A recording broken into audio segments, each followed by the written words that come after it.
outbodying the whole Atlanta Hawks team. I mean, you see the ball come off the rim and they're like 2-3 guys jumping, and then he jumps in, and it's, I mean, yeah, they definitely need to try to improve on the little size. But looking at the point guard play, we saw a guy that we haven't seen in these Eastern Conference Finals come off the bench because the whole limited rotation thing has been broken up due to injuries and Al getting ejected the other night. Shelvin Mack came into the game for the Atlanta Hawks and gave them a spark off the bench, 13 points, a couple key three-pointers. How much do you think this limited rotation might have actually hurt the Atlanta Hawks, not just in this series, I mean, because we know they advanced, to the conference finals, but like throughout the playoffs, because there were some guys that helped you in the regular season that you really didn't give any run during the playoffs.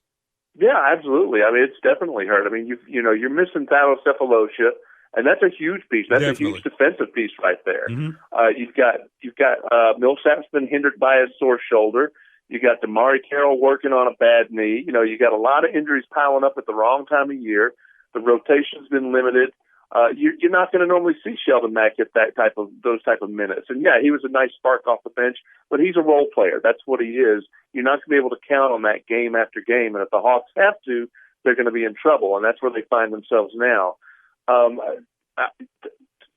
There's just so many injuries going on, and some of the little nagging injuries, and then the major ones taking guys out. Losing Korver, even though he wasn't being effective shooting the threes as he had been during the regular season, these defenses were kind of figuring out how to stop him. He was still having an effect on the game. His defense was still there. He was still stealing the ball. And the other teams had to respect his ability to shoot the three, which kind of left things open down low for some back-cutting plays to get in there and get Al Horford open. And without that, you kind of lose that, and that's why we've seen the Hawks having to play a lot more isolation ball than the ball movement that we've accustomed to seeing this year. Yeah, man. This is the Sports Kings podcast. Rob Calloway being joined by Michael Collins of Fansided.com, talking Hawks Cavaliers. Game 4 is coming up tonight at 8:30, and so this is a special abbreviated edition of the Sports Kings podcast. But I had to get Michael on to talk about, the one reason that this thing should go 5 games so the Hawks could make it back to Phillips Arena. And Matthew Dellavedova, like I said, between Matthew Dellavedova and these referees, Michael, nobody after this series is over, and it could be over tonight. I want the Hawks to win 1-2, but it could be over tonight. Nobody is going to talk about the impressive play that we've seen out of LeBron James. Nobody's going to talk about the impressive play and the growth that we've seen out of Jeff Teague for the Hawks. This thing, in my opinion, is going to be stained, or in the opinion of many, in the minds of many, because of the game 1 officiating, then the things that happened in game 2 and game 3. When in all honesty, man, I think that we are really game 3. I think that was the best game that the Hawks have played all season, not just in the playoffs, but all season. Without a Kyle Korver or Al Horford. But I just hate to think that when this is over, that's all the people are going to take away, and not what we've witnessed this year, and and the growth that we've seen out of this team. What are your thoughts on that? Yeah, you hate to see that, and unfortunately, around playoff time, that's when the NBA's dirty little secret kind of comes out. Let's face it, there are teams that are going to draw ratings that the NBA wants to see in there. There are players who are a financial windfall to the NBA that the NBA wants to see in there. And that's just the way it is, and you have to accept it.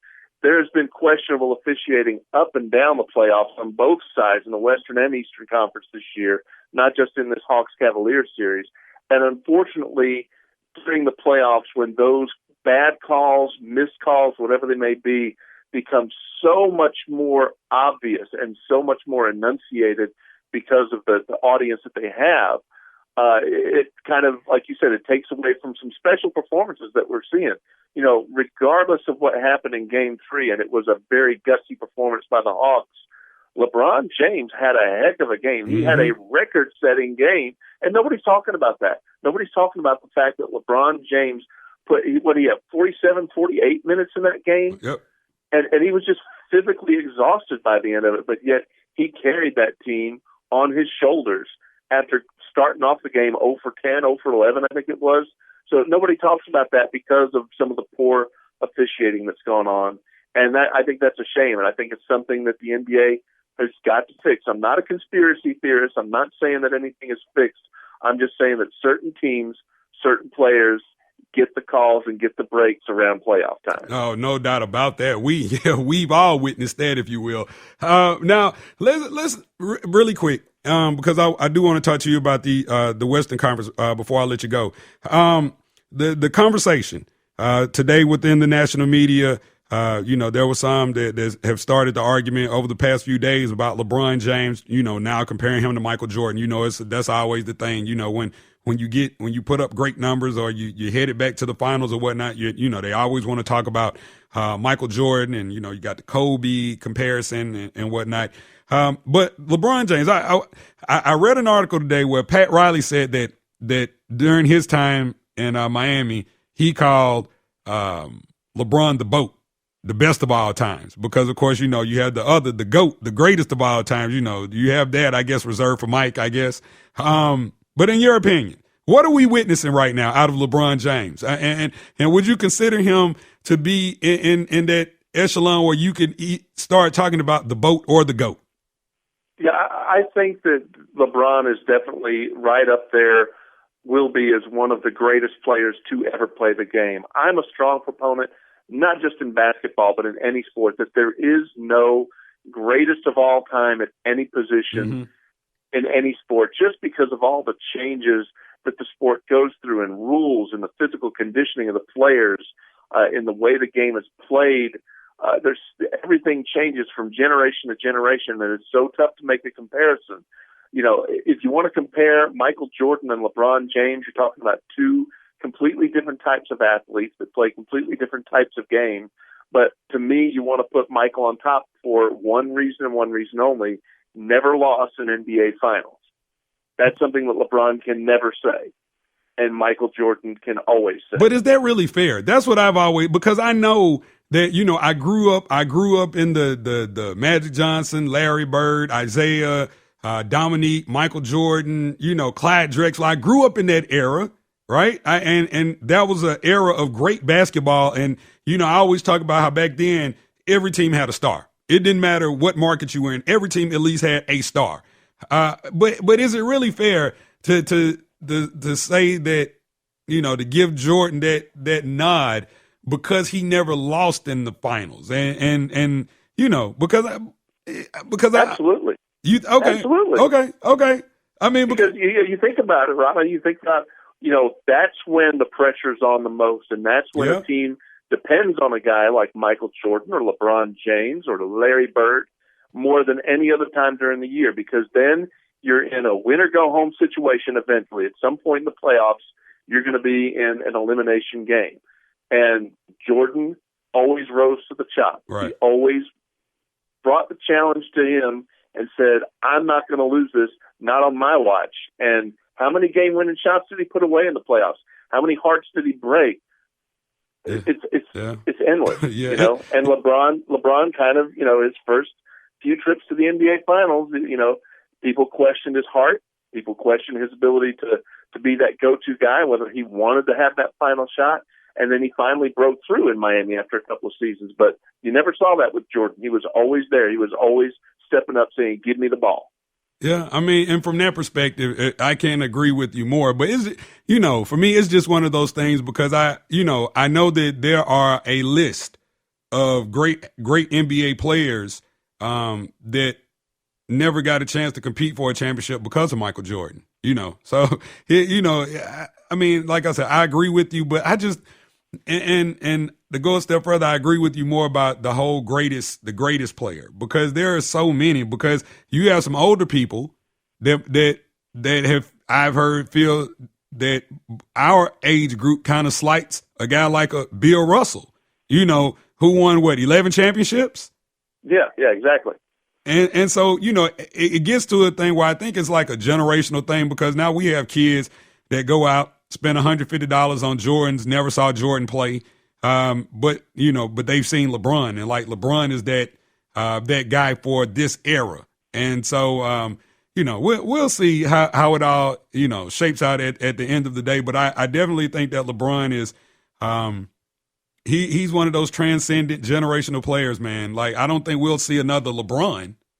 No, we won't. He's a once-in-a-lifetime player, as was Jordan, as was Magic. All those guys had skills, things they brought to the game that nobody else did, and LeBron is the same way. And to be able to witness his evolution as a player through, him coming out of high school and joining the NBA and becoming an NBA champion and an MVP and everything, he's going to go down as one of the greatest of all time. He's going to end up in the Hall of Fame.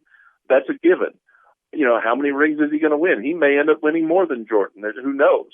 But, like I said, I think it's hard to really say that any one player is the greatest of all time when they're separated by generations in the game, the way it changes. Absolutely. And this is the Sports Kings podcast. Rob Calloway being joined by Michael Collins of Fansided.com talking NBA playoffs. Now, switching gears to the West, you just mentioned, as you talked about LeBron, seeing a player evolve and seeing them become, one of the greatest players of all times. There's this young guy named Steph Curry out of Davidson that, he's a second generation player. And right now, this guy is arguably the best shooter that I've ever seen. Before we start talking about the Western Conference Finals, what are your thoughts on just Steph Curry overall as a player? I think Steph Curry has an amazing shooting touch. He's got great basketball intelligence. He's probably one of the best pure shooters I've seen in a long time. I don't know, given the nature of the game in today's NBA, how long he's going to last, because you saw last night with him getting toppled and coming down hard with his sleight of body, how long is he going to be able to take that kind of banging? But right now, he's absolutely probably the best shooter in the league. Yeah, absolutely. Now, Houston came up big last night, something that we're hoping that the Hawks do tonight. Avoided elimination by defeating the Golden State Warriors in Houston 128-115. James Harden, a lights out performance, 45 points, 9 rebounds, and 5 assists. And we're seeing we've seen Houston do this. Now, you talked about the Hawks being able to reel off 4 in a row, and I kind of scoffed at that. But here's a team in the Houston Rockets that, while I don't think they're going to be able to turn this thing around, we've seen them do this to the Clippers. Now, give me your opinion. Is this thing far from over in your opinion with Houston? It is far from over. The difference being both Houston and Atlanta probably could have the ability to rattle off 4 in a row and come back. Houston's healthy. Houston has all their pieces. Houston's got a healthy James Harden, has everything that they need. They've got, some of the great shooters in the game too.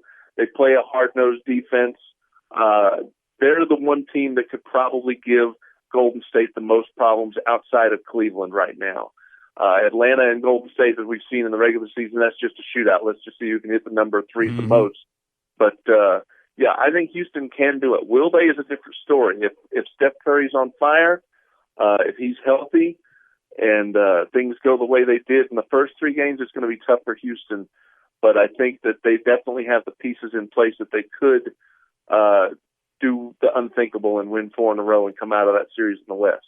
Now, there's a guy that's been getting a bad rap since he was here in Atlanta. Josh Smith went to Detroit, got a bad rap there, ended up being put on waivers. The Houston Rockets picked him up, and since they picked him up, starting out, the first game was awesome. And then he had, some valleys after that. But in these playoffs, Josh Smith has been one of the key members of this Houston Rockets team in every game that they've won. What are your thoughts on the resurrection of Jay Smooth? I don't know that it's necessarily a resurrection. I think he's in the right place at the right time, and he's got a lot of people around him that can kind of pick up the holes in his game. We saw last night when they were doing the old hack-a-shack, they were fouling Josh Smith because they knew that he was going to go up there and clank some free throws, right. And he did. And they had to pull him out of the game because, it was time for the Golden State Warriors to come back on that. And, he still hasn't learned that he's not a stop, drop, and pop 3 shooter. He still tries to do that. He still has some mental lapses in his games. Let's face it, Josh Smith, when he's on, when he's on fire and he's going, he's one of the